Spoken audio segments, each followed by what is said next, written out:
Welcome to another live edition of Pittsburgh Sportsline in the BP TV studios.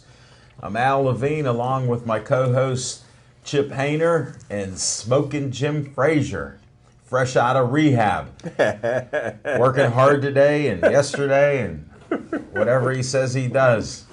He's looking good. People go, look how good he looks. Quadruple bypass to Pittsburgh Sportsline. Got a great show for you tonight. For you Bucco fans, Marte's back after 80 games, 39 wins, 41 losses. He's back in the saddle again. We'll talk some Buccos throughout the show. I appreciate all of you watching Comcast 7 only in Bethel Park, Verizon 32 in Bethel Park, and all the way out to Nemacolin to Cranberry and Wexford. We appreciate that. And thanks for all the likes. We hit a brand new high. Jimmo J, 6,492 likes. So couldn't thank you enough. We're getting close to that 6,500 mark. So that may come about. We were struggling at the 6,400 mark for a while, but now we've jumped through that. So I have some promos here for you, and I want to start out with our sponsor of our show, Olive Oil's Pizzeria, 412-831-1900. Give them a call. Tell them Al Levine, the talking machine, and Pittsburgh Sportsline recommended you get their $5 extra large pizza, I think it is tonight. So, Smoking Jim, on your way home, grab a pizza. Thank you, sir. 412-831-1900. Give them a call. Bethel Park Historical Society. There's that Schoolhouse Art and History Center with the trolley on South Park Road. That's where it's at. Community Foundation board that I'm on, we've given money to get 10 new windows, so they're trying to improve the place and make it look nice. And there's people that rent from it and have different meetings, and there's a library there, a lot of historical stuff. So check it out, the Bethel Park Historical Society. Donate $1. Go to their site, check it out. Then we end each show with Stay Joey Strong. Here's Joey Favis, didn't make it to his 9th birthday, died of a brain cancer, DIPG, and all the money goes to this 501c3, the Joey Favis Childhood Cancer Foundation. So donate as little as $1. They just had their flea market. Hall of Fame photographer Frank Favis was there early. Then he had to take photos of the Wildcats football game. I heard Smoking Jim was supposed to be there. Didn't hear a word about it. So the mystery man didn't show, I guess, but heard it was a good game. They won again. Then for all of you in Bethel Park that have groups and organizations, there is money available. $100 to $5,000. Check it out. Go to bf.org.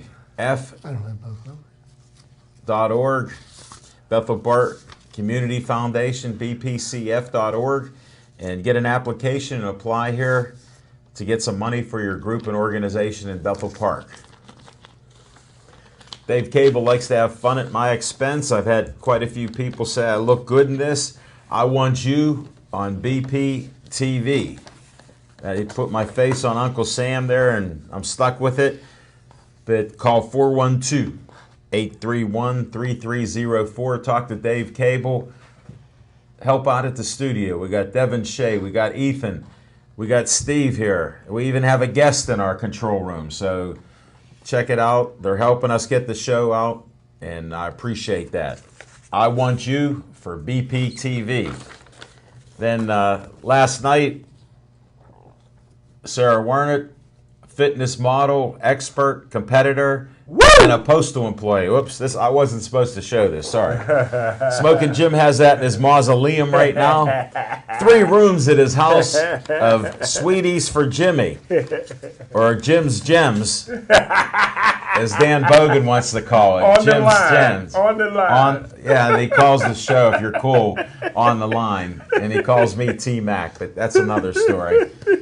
We got stuff to tell you about our show last night, Pittsburgh Sportsline Hall of Fame. But first, we start out with what's on your mind. Smoking Jim, I got to ask you, because I never know what's on your mind. What's on your mind, Smoking Jim Frazier? Thanks, Al Levine, the talking machine. And if you want the green, Oh, you know what? you got There's a little green on here, but Dan Bogan stole the green pen. He didn't give it back. He sure did. Luckily, there was a little bit of green. I have to get one of my other pens. We'll track him down. But hey, yesterday was my birthday, so I want to thank Chip and Stephanie for the birthday shout out. I want to thank Steve for being on the Wheels of Steel Camera. last night. He come through, and thanks to Al Levine, the talking machine, for a great Batman cake that was super tasty, brother. And white batter. I love that white. I know, you went crazy with that. But I'm interested with Pirates are real hot right now. Do you know what the weather's going to be this week? Hot and steamy. No rain? No Because rain. everybody in Pittsburgh talks the weather. That's why I'm picking McGregor over Mayweather. and the reason for that is that He used that line last night, so somehow he was practicing in the bathroom in front of the mirror, like his mama. No offense to his mama, she taught him as little Jimmy. Before you talk to people, talk into the mirror. So he practiced the weather in Pittsburgh, and he come up with McGregor will beat Mayweather. I like that. But the reason I'm Well, you created it. the reason I'm picking McGregor. Is this what's on your mind? This is what's on my mind over Are Mayweather. you serious? Yes, it is. It's the biggest thing in sports right now. And Mayweather is actually an independent contractor. And if you make, say, $230 million, they give you that entire check. And out of that check, you're responsible to pay the state, the federal, and everybody else. Hold it. including You're going the to talk IRS. tax law now? Well, Everybody being knows I've been that they audited. give you a purse and you're responsible for your taxes. You just found this out. not You're like an everybody- innocent babe. I'm letting people know the reason why I think McGregor is going to win. Because the IRS is going to beat him. Well, Mayweather owes money to the IRS. In fact, he asked the IRS to hold off on receiving payment till after the McGregor fight. What was their answer? And they said, yeah, we'll be there to get it.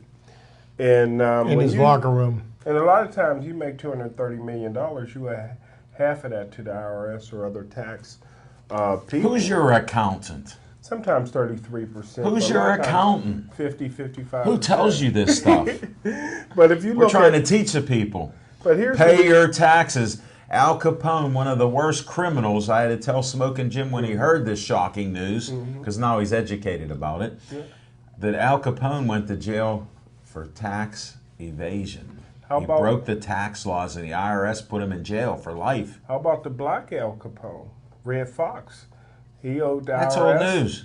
He owed the IRS, and they took everything, including his Mickey Mouse watch, off his wrist. So, but if you look in history, Joe Louis had problems. Sugar Ray Robinson, Mike Tyson, and of course Floyd Mayweather, and all of them had to come out of retirement to satisfy their tax problems. And I have to beg to differ. It wasn't just the tax problems, it was what they did with their money. They got money and paid a lot of hangers on, yeah, so they didn't have money to just pay the IRS the little bit they owed. yeah. No, they had the money. They just chose to spend it on something other. Something else. And same way with Mayweather. And I look at this fight real quickly is that it's 6 weeks away. And I don't think you can get a 40-year-old body in shape in 6 weeks. That's one thing that favor McGregor.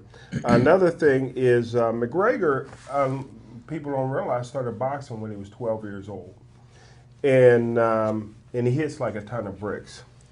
And McGregor's full body workout, I think, will help him knock Floyd Mayweather out in the fourth round. Plus, he reminds me of a young Roy Jones Jr.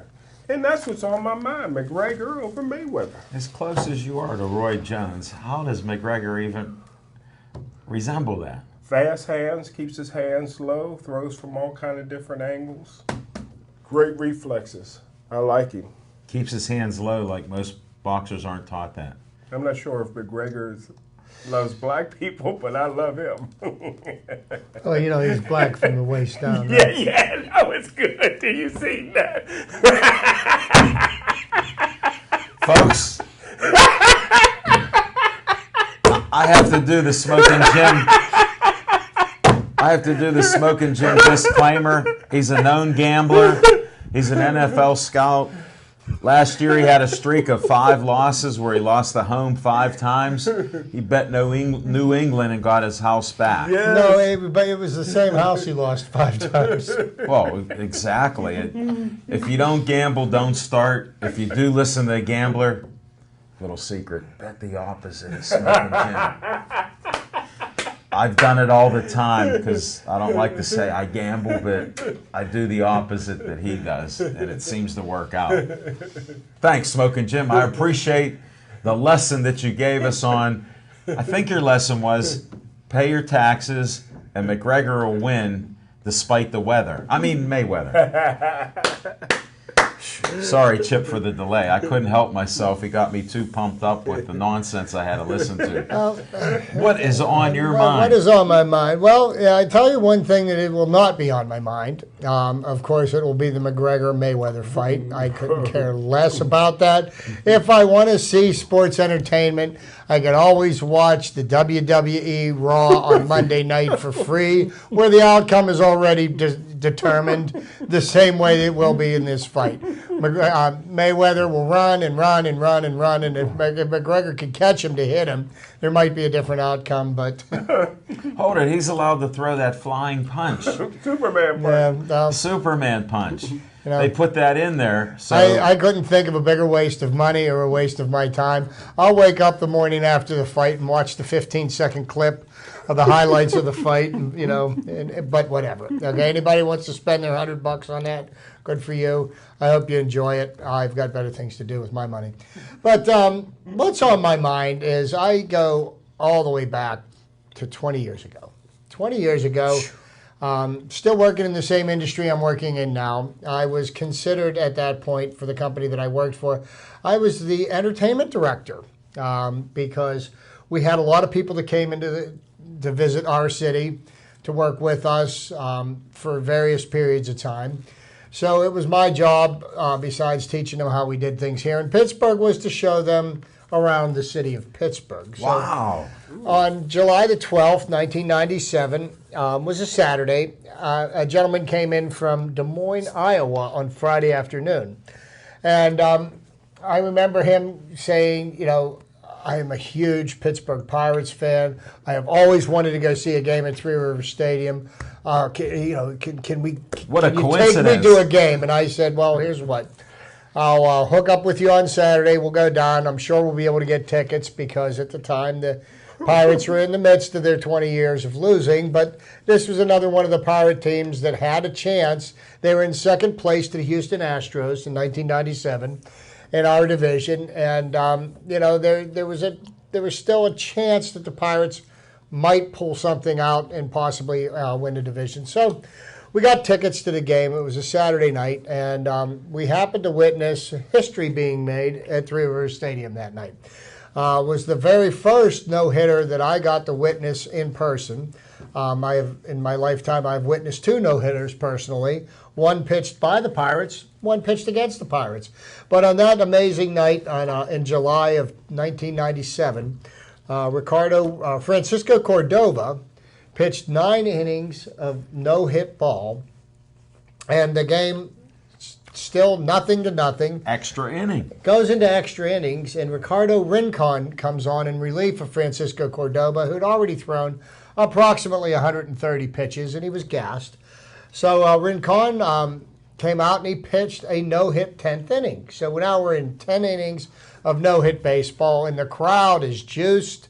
As the game wore on, the excitement kept on building and building and building because, when you're witnessing a no-hitter, you're sitting there in the 4th, 5th inning, and, you look up at the scoreboard. Nobody wants to say anything because you don't want to break the jinx, And So finally, it gets to the 7th inning, and then more people's attention is being brought to the fact that there's a 0 up And there. they're whispering. Okay, the 8th inning, now all of a sudden everybody's on every single pitch. Okay, so it gets to the bottom of the 10th, and the Pirates ended up with runners on first and second, and the Pirates manager set up a nondescript pinch hitter, somebody by the name of Mark Smith. I wouldn't know any of his career statistics. I don't know where he played the following day, if he even played in the city of Pittsburgh. I don't know where he came from.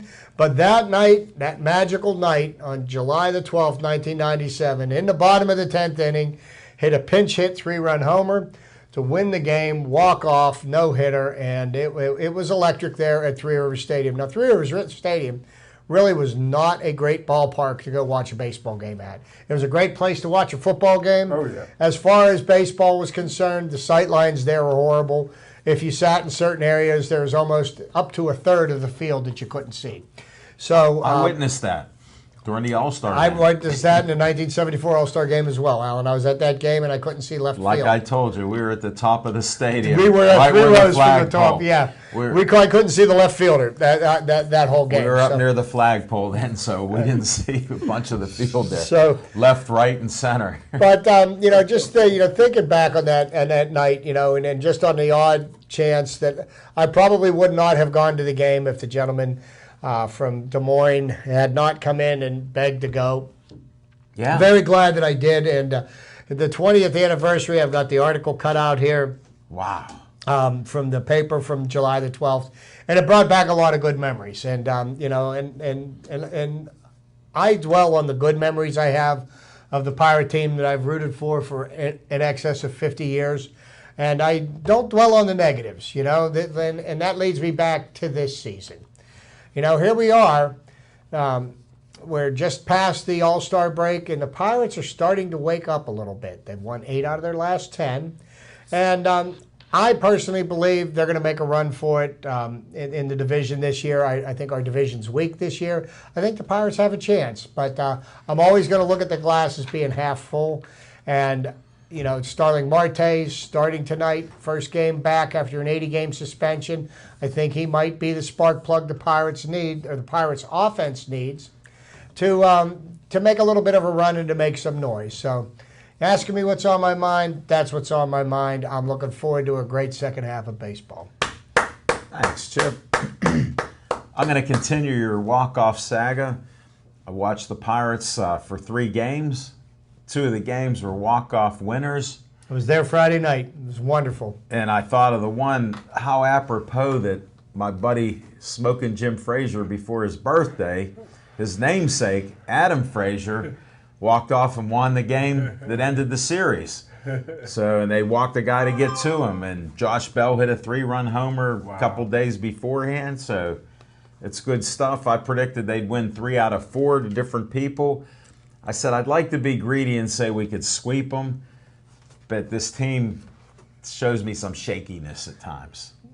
Just a little update. Starling Marte made a sliding catch in left field to end the first inning. Yeah. That'll get you some cheers. Yeah, it will. It'll Well, change them the cheers. biggest question I have is,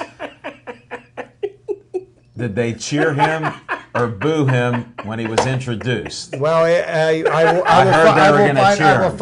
will find out as soon as he gets to bat. He's our leadoff batter. People cheered and welcomed him back when he came up to bat. There we go. I'm glad. There you go. That's Pittsburgh for you. Now I'm ready for the Buccos. They could sweep this series against the Cardinals. We're only 6 games out against the Brewers, so that'd be nice.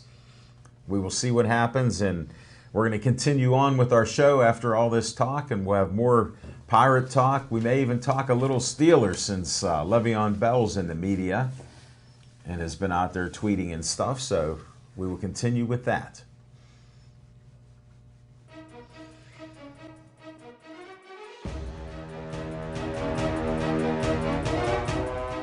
Hi, I'm paramedic Jim Corns with Tri-Community South EMS, here to talk to you today about our 2017 annual subscription drive.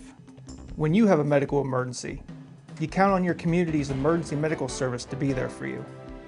To guarantee service is available, Tri-Community South EMS counts on you for financial support through our yearly subscription drive. Without your support, we cannot provide emergency medical care to our residents. Tri-Community South receives no tax revenue from the 3 communities we serve. Your tax dollars do not fund Tri-Community South, and emergency service is not free. You may like to think you're never going to need EMS, and we hope that you never will. If you do, we want to guarantee that we will be there for you, as long as we are still in service to respond. Without your support, you won't have that assurance. You might think, it can't happen here. Yes, it can. And you don't have to look very far to find multiple communities that have lost their EMS service due to lack of financial support. Tri-Community South subscription drive is going on now, and every year less residents have shown support through our subscription drive or donation. If you haven't subscribed, we hope that you will consider it. Please help keep your EMS service by your subscription of $60 per year. Remember, EMS is not free, and most insurance companies do not reimburse 100%. Currently, out of approximately 27,000 households in the 3 communities, only 18% have shown their support by subscribing. Every household will receive a subscription in the mail by the end of January. You can also subscribe online at www.tcsems.org. Please, show your support through a subscription. Thank you in advance, and stay safe.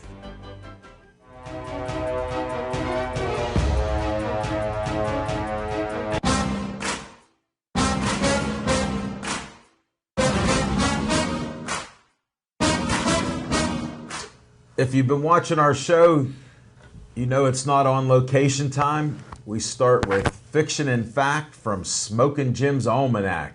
Let's go to Fiction and Fact from Smokin' Jim's Almanac. Thanks, Al Levine, the talking machine. And Fiction and Facts will be a little bit of some of the greatest upsets in professional boxing history. And I'll start off with Cassius Clay over Sonny Liston way back in 1964. Who's Cassius Clay? Was that in Lewiston, Maine? No, that was in the Maine? second one. Was in The first one was Lewiston, in Maine. Miami, correct? Yeah. All right. Yeah. And the other one was in Lewiston, Maine because Malcolm X got assassinated. No other city wanted it.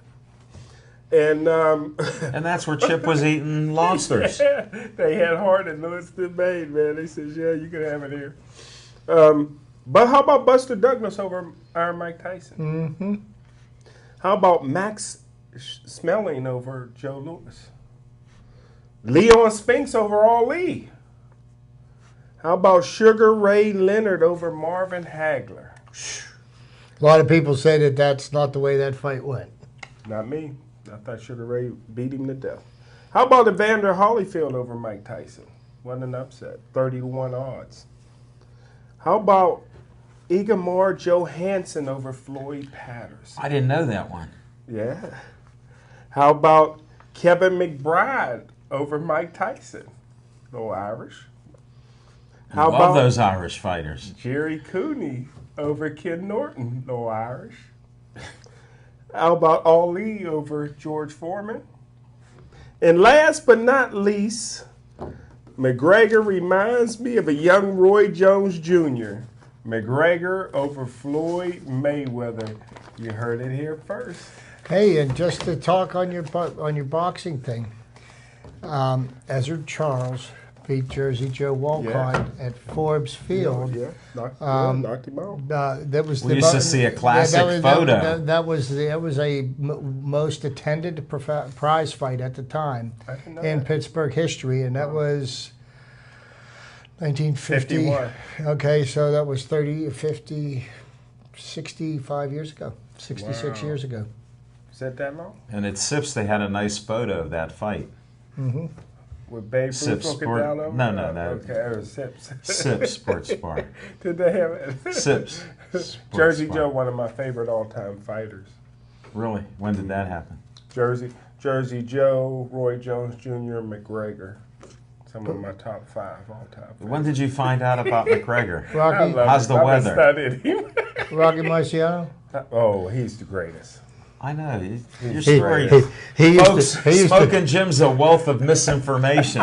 He used to break people's arms when Oh, they tried yeah, to. yeah. They at least would have tried to rope a dope on him. No way. No way. You didn't. You Is wouldn't. that all the fiction and fact you have? That's it. That's it. I'm trying to think if there was more fiction or fact. But I think you showed more facts. You have one fiction with this Connor, something or other. Conor McGregor, Yeah, yeah. somehow he's going to beat Mayweather. This is a guy that was on welfare 4.5 years ago. He grew up poor. He's an animal, man. This is new stuff to you. Mayweather never. This faced is a guy new. like This that. is new to you. McGregor, I've known about him with MMA. He's a great promoter. He sort of reminds me of you and how you promote things and people. Sometimes not knowing the things or the people. You're good at that. It's just interesting, I will say. All right, Chip, let's see if do they have a graphic for Chip? Fight party. Can at I hear Chip's house. something in the control room? Can I get a witness? Fight party at Chip's house. There you go. McGregor fight.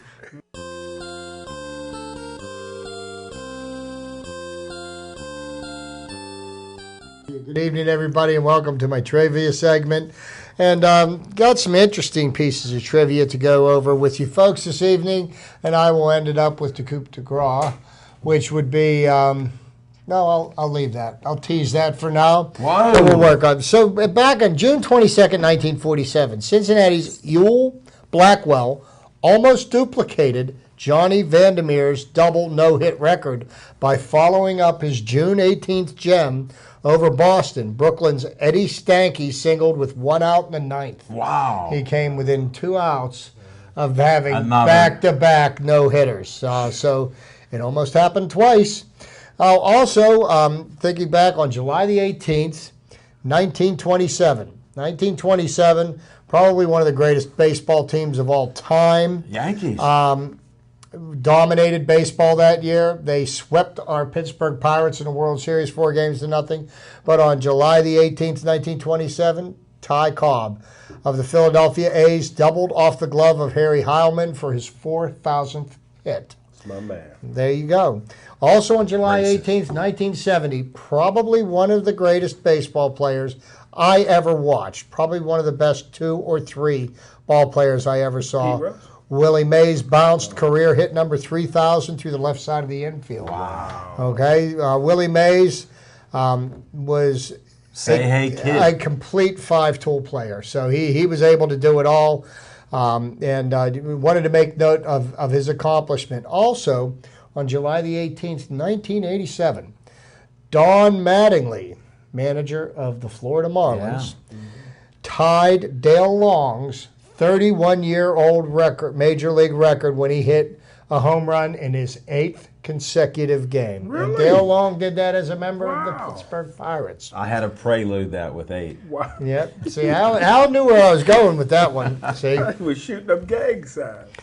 back in June the 21st, 1989, Carlton Fisk set an American League record for homers by a catcher and drove in 3 runs. He surpassed Yogi Berra's record with his 307th home run. So, also of note, 2 more things. June 21st, Lefty Groves, 20-game consecutive win streak at Fenway Park, ended with a 13-9 loss to the St. Louis Browns. Again, that was in the summer of 1941. And I want you to keep that in mind, because the summer of 1941 could possibly be the single greatest season in the history of Major League Baseball. June 21st, 1964, Jim Bunning, who just recently passed away, of the Philadelphia Phillies, pitched a perfect game against the New York Mets on Father's Day. The no-hitter gave Bunning 1 in each league. The Phillies' Gus Triandos became the first catcher to handle no-hitters in both leagues. Wow. So Jim Bunning also was famous for his tell-all book, what was called Ball 4, that a lot of baseball players at the time were not very happy with him because he let the public into the Major League locker room, which was considered taboo. So did Antonio Brown. Yeah, just a few years later. So why do I say that the 1941 was perhaps the greatest year in the history of baseball?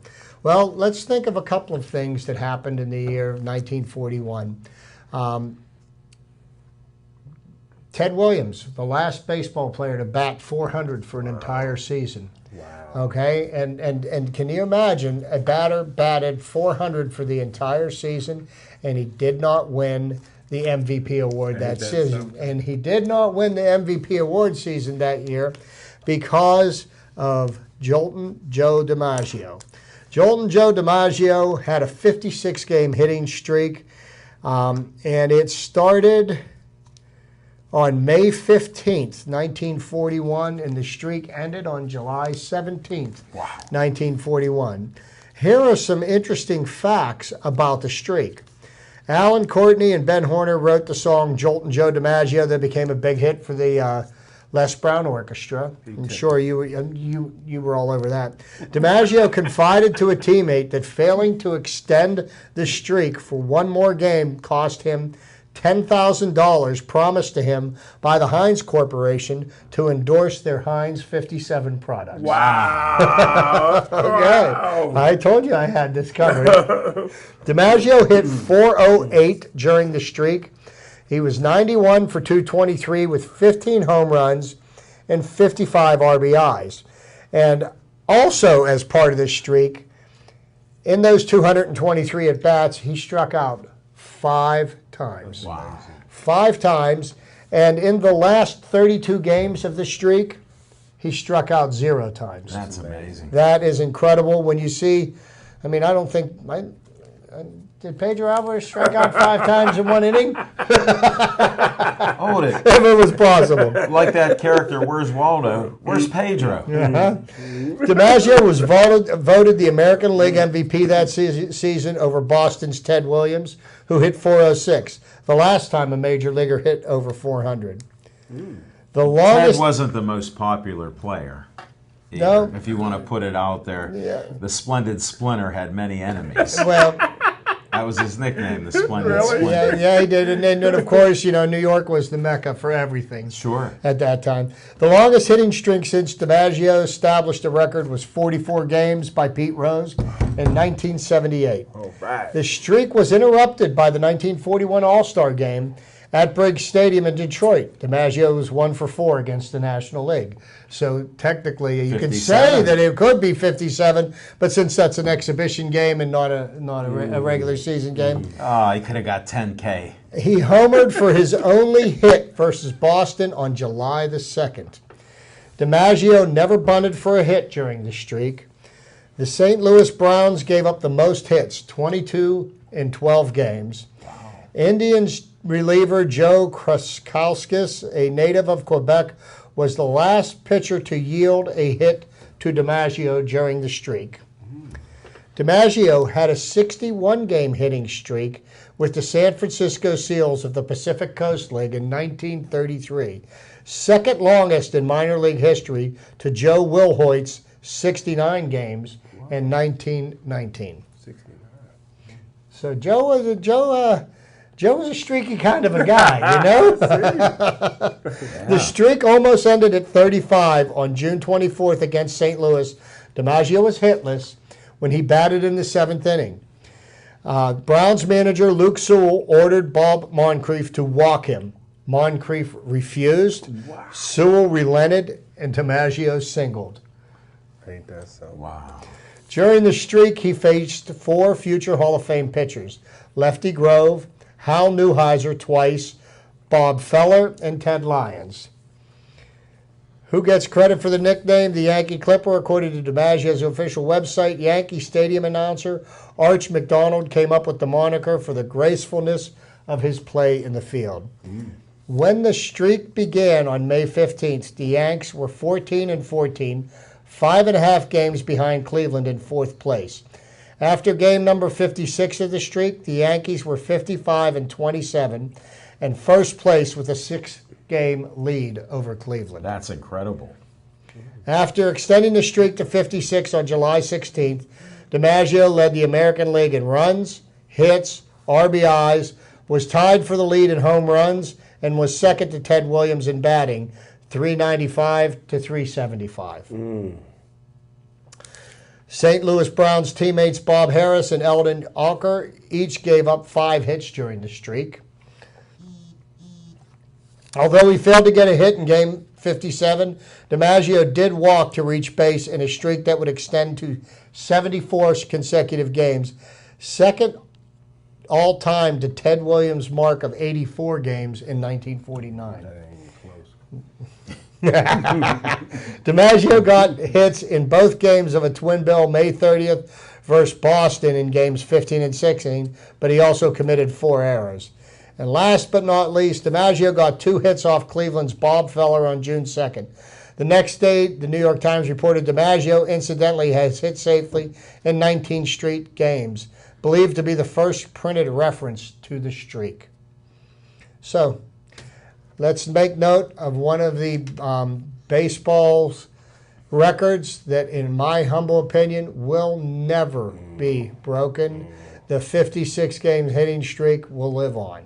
Marte may break it now, but where do you guys rank the Clipper all time? You know, I would say he'd probably be in the top 10. Only top 10? What do you say, Top Michelle? 5. Top 5? How about top 3? I don't know.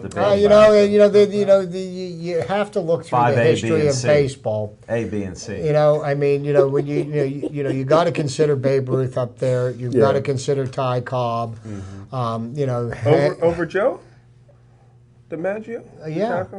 Hank Aaron. telling you these Willie things. Willie Mays. How about Honus Wagner? Honus Wagner, 8 batting titles. You've got Roberto Clemente. I mean, there's a lot of great. Luke Gehrig, the Iron Horse. Barry mean, he doesn't even get mentioned.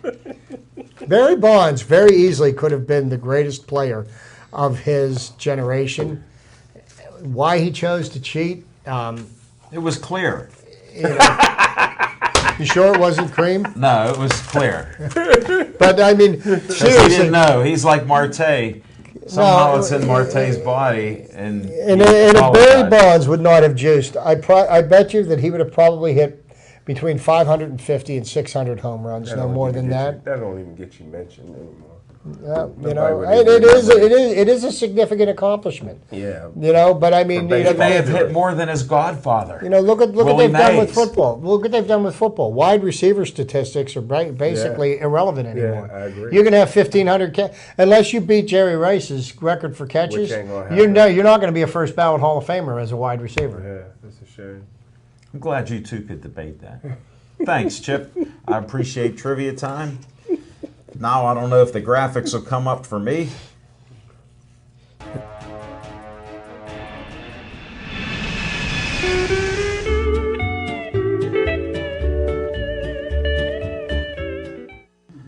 On location, great graphic control room.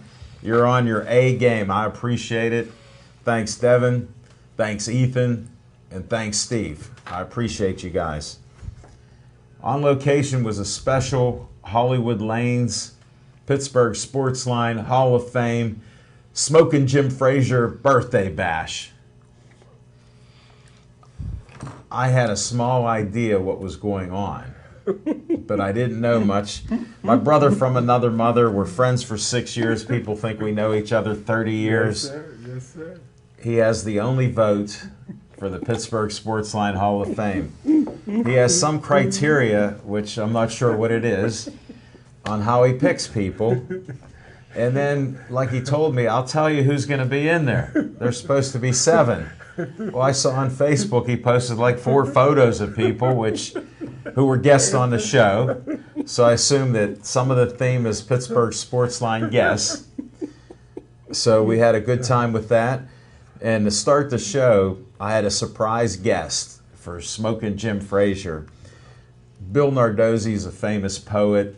He doesn't like to brag about things, but he's done poetry for years, been on TV, been in the newspaper. Well, he did a poem for Smokin' Jim Frazier and said you could look the word up in the dictionary. It was birthday. So I don't know if Smokin' Jim looked it up, but he had a nice poem. didn't rhyme with Mayweather. And he just thanked him.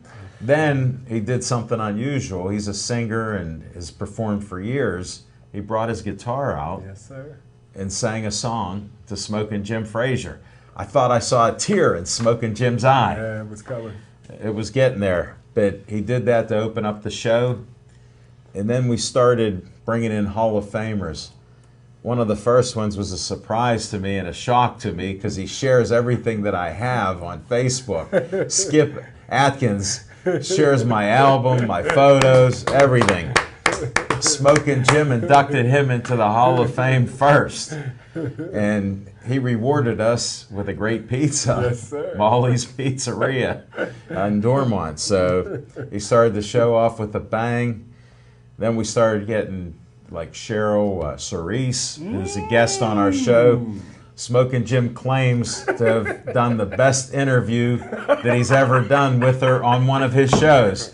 So I tried to find out what show it even was, and we can't really. I watched. He was live streaming that one. I saw that one. Something was Smokin' Jim Frazier, but it I was- was on the show once, and I found out from Cheryl, has one of the best smiles in the business. He's gonna- She was on the show twice. You watch the daytime Emmys.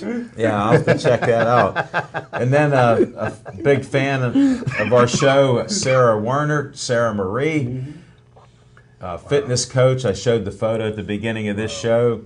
She's at the post office. She's now in the HR department. She has a very smart lady. You can't park there. I know. That's how I met her, right across from Sips. Can't park in that lot. She goes, I work here. Get away from me. I became a fan of our show. So she was there. Big Mike Draculish of Pittsburgh Sports Nation has over 19,000 followers. Wow. He loves us like brothers. He's from Midland. Can't stop talking about Midland, and he'll be back on our show talking some Steelers and Pitt when the seasons come up. He was so happy to be there. Who else did we put on there, Smokin' Jim? I'm getting Marilyn lost. and Mary. The Beep Beep girls. Mary Farrow and Marilyn Mance. Marilyn Mance is like a star athlete for the Steelers that she loves. She tore her meniscus. Wow. So she was injured, come up on the show, didn't want to show the cane, and Smokin' Jim inducted her and Mary into the Hall of Fame because of all their humor. They're on the 50th most popular DVD out of the United Kingdom. Wow. So they got honors there for being funny people, and they were beeping and kidding, and we had a good time. Just a great show. A lot of people come out there, parents of some of the guests, met a lot of good people. Steve, our cameraman, who's here tonight, met his mother. She loved the show. Wow.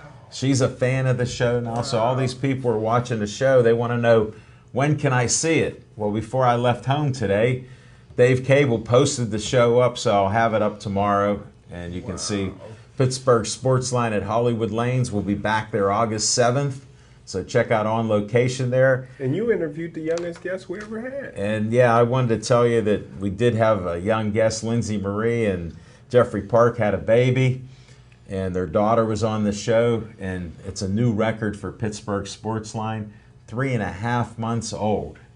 Wow. And she was on our show. So great show.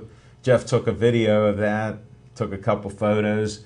I gave Smokin' Jim a Batman cake. It was so good. I know. I can't believe you took the whole thing. And my son said thanks.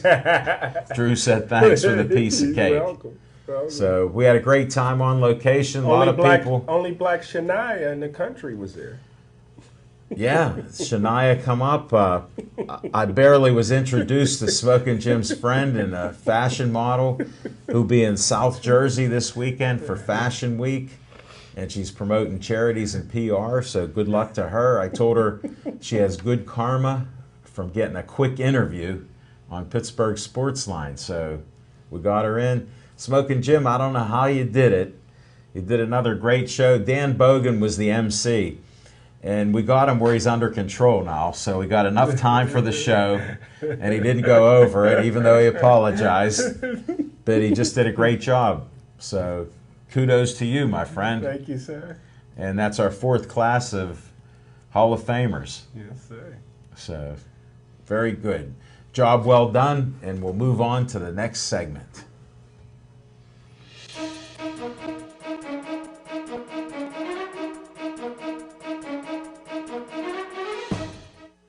I've shown an interest in making home movies. Me and some buddies would just grab a camera and you just start making these videos, and then you realize at some point that this isn't just a hobby anymore, it's something that you actually want to pursue, and there's this great facility right down the road, BPTV. A lot of people will try to do these productions on their own, and one of the things they don't have is the equipment, but right here is everything that you need in one nice little bundle. There's lights, cameras, reflectors, dollies, all kinds of little knickknacks, like anything that you'd want to use that you would need for a production, you have it right here. Like, it's all right here. You can make your own feature movie just with the stuff from this studio.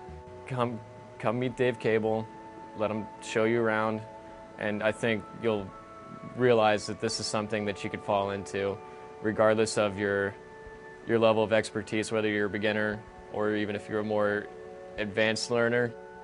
There's something here for everyone, and I feel that you just need to come through and just be a part of the experience and just watch and learn, and let Dave be your guide.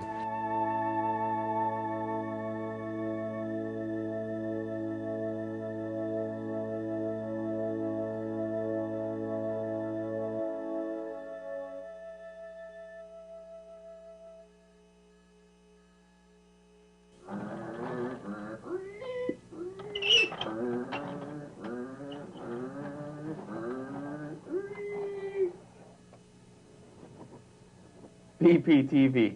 Come volunteer. If it wasn't fun, I wouldn't be here.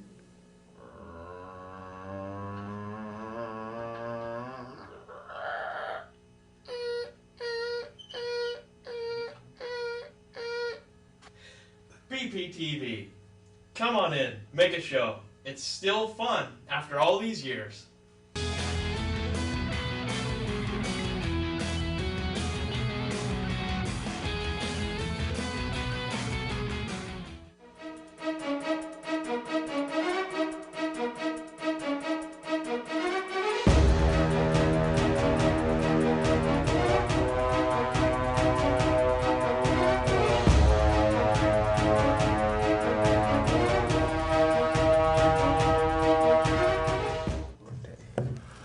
Focusing in on the Buccos. We'll do a little Bucco talk here. Still no score after 3. Still no score halfway through the third inning. Nothing. Pirates are on a bit of a roll. I mentioned this earlier. 8 of the last 10 games they've played, they've won. They took a series from the Cardinals this past weekend. 2 walk-off wins, bottom of the 9th inning in each. And the interesting thing is that Mike Matheny, the manager of the Cardinals, walked the previous batter to get 2. Friday night, of course, we had a runner on second. Adam Frazier got a double. And the next batter up, Josh Harrison, made an out. And they had 1 out, and they had McCutchen in first base open. They intentionally walked McCutchen to get to Josh Bell. And Josh Bell deposited the ball in the left field seats, and it was game over.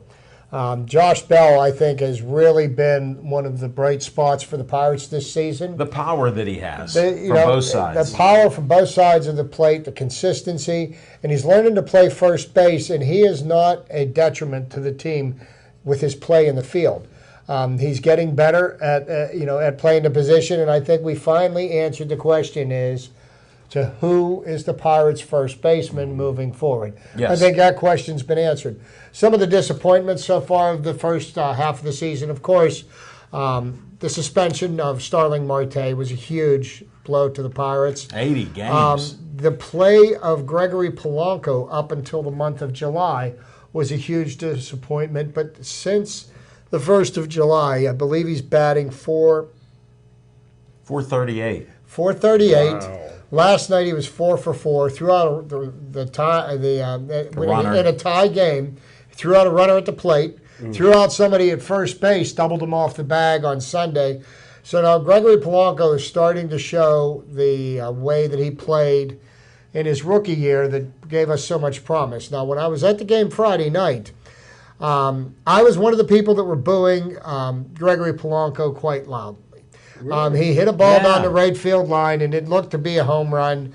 After reviewing it, the ball was declared to be foul. The very next pitch, he hits it, and I thought for sure it was going into the bullpen, but it hit the wall. So instead of running hard out of the batter's box, he jogged, and what should have been a triple ended up a double. The very next play, somebody grounds out to the right side of the infield. Polanco goes to third base. Now, the best catcher in baseball, without any question, is Yadier Molina, the catcher for the Cardinals. He's got the best arm. He's the best defensive catcher. Throws out people like crazy on Right. base. And so Gregory Polanco's leading off third base. The pitcher pitches the ball. The catcher's got it. Gregory Polanco turns around and very casually walks back to third base. Molina picked him off third base. He threw a and bullet. Killed the rally, and that kind of play can't happen in the major leagues. And Gregory Polanco got booed, and he deserved to be booed. And ever since then, He's done well. He has done very well, But I mean, you have to, you're going to get cheered when you do well, but when you a play where you don't hustle, when you're not paying attention, you're only asked to pay attention for 2 to 3 hours out of a day. And then the rest of your day, you can do whatever it is you want. If you want to goof off, that's fine. But for 3 hours, we need your undivided attention. And when he does concentrate on what he's doing and when he plays all out, he's a great ball player. But, I think... it might have woke him up. You hate to see something negative like that happen. But personally, he's done well myself, since. if I would have been the manager... I would have made a foolish decision and I would have benched him, but, Clint Hurdle did not. But one thing I did admire what Clint Hurdle did that night, and, because the Pirates were not playing well, he got into it with one of the umps and he got ran, okay? And when he did, that put a little jolt in the crowd and it put a little bit of fire back in the Pirates, okay? Yeah. And, showed him the manager cares. Yeah, because every one of these games moving forward, okay, you play the season, there's always tomorrow, there's always tomorrow. Right now, the Pirates need to continue to play the rest of this season with a sense of urgency. There is no tomorrow. They have to win games now. If they want to have a chance to contend for the division title, they have to win every game they can. I got a question.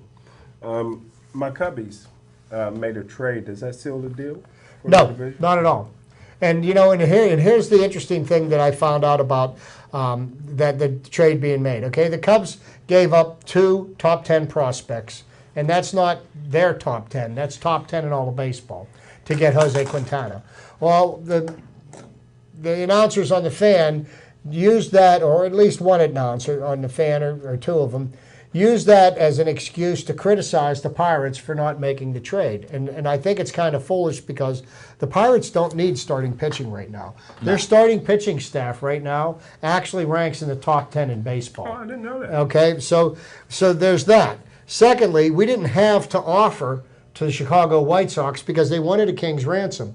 We didn't have to offer them. And what is Quintana going to do for us? If you look at the Pirates roster right now, we're not a starting pitcher away from being a contender. You know what I mean? There are things that the Pirates need. What we need is an everyday third baseman. Yeah. What I think I'd like to see the Pirates do, I don't know if it's going to happen this year, but it should definitely happen in winter ball, is Jose Osuna.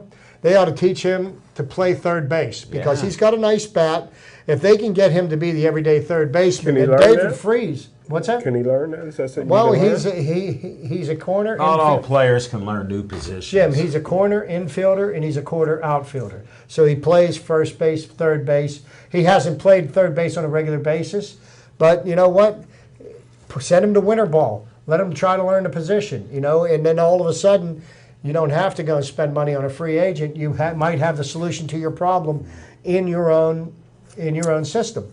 It would be worth trying because David Freese is not an everyday third baseman, and because of the selfishness of Young Ho Gang, who can't seem to find a way to stagger out of South Korea back to the United States and play baseball. They won't give him a to be visa. honest with you, if he never plays again for the Pirates, it's not going to break my heart. I mean, It'll break mine. He may never play again. he may not never get out play. of South He may Korea. not He get out of drinks? South Korea. Because he had a drink. He's He allowed can't to get have a drink. visa to come out. Three DUIs, Jim. What are you talking about? That is somebody that's got a They're problem. limiting. They're stopping him from coming He's a out. drunk. He's a great player. He's He's a drunk.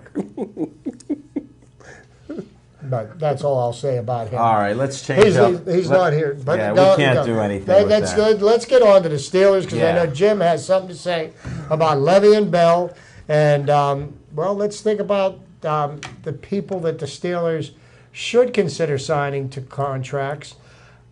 I say the Steelers should focus on signing Stephon Tuitt and Alejandro Villanueva and not worry about Le'Veon Bell. They've got him for $12.12 million this year, guaranteed.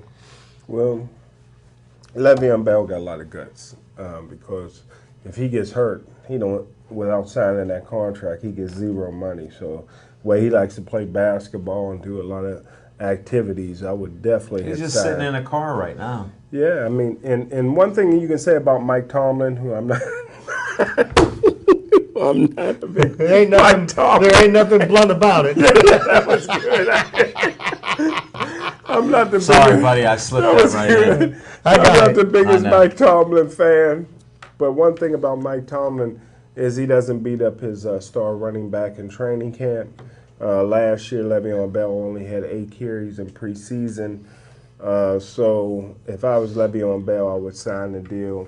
But I But you're agree not. with you. Yeah. And he's not going to But, gamble on you know what? Here's the thing about this, though. If he does not sign this deal until, say, the last week of training camp, then because he's not under contract, he can't be fined for missing any of training camp. Right. Okay? And Le'Veon Bell, when he missed the first 4 games of last year, he came back in shape, ready to go. And, you know, and he came right out the gate, you know, playing good ball. Now, the one problem with the running back sitting out training camp, generally they end up with hamstring injuries that end up lingering and rob them off of, you know, as the season goes on. Hamstring or so groin. there is a logic to him got it maybe not operated signing that guaranteed, because he's going to get the money. He's getting that money to pay 16 games.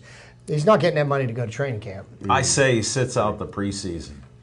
But I agree. I mean, I don't care that Le'Veon Bell's not here. I don't think it'll affect his play.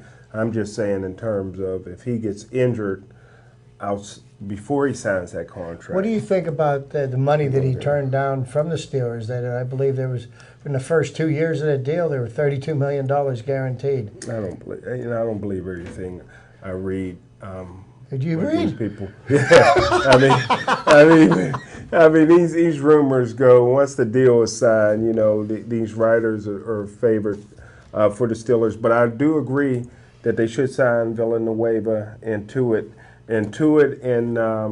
and Hayward, or probably the biggest, fastest, most athletic defensive ends the Steelers has since Big Daddy. Really? What a statement, Smoking Jim. Well, we're running out of time, so we're going to have to call the Steelers segment there. I appreciate it. Steelers start training camp on the 28th. Next week, we'll look for Smoking Jim and some insights with Steeler training camp. We'll have to hear what he has to say then. We appreciate his opinions. Thanks, Chip Hayner. I appreciate all your insights, Bucko talk, and all the rest. And I'm rooting for those Buccos tonight to win in the 9th inning again. Hey, a win's a win. Hey, thanks for watching us. We appreciate it. And stay Joey strong.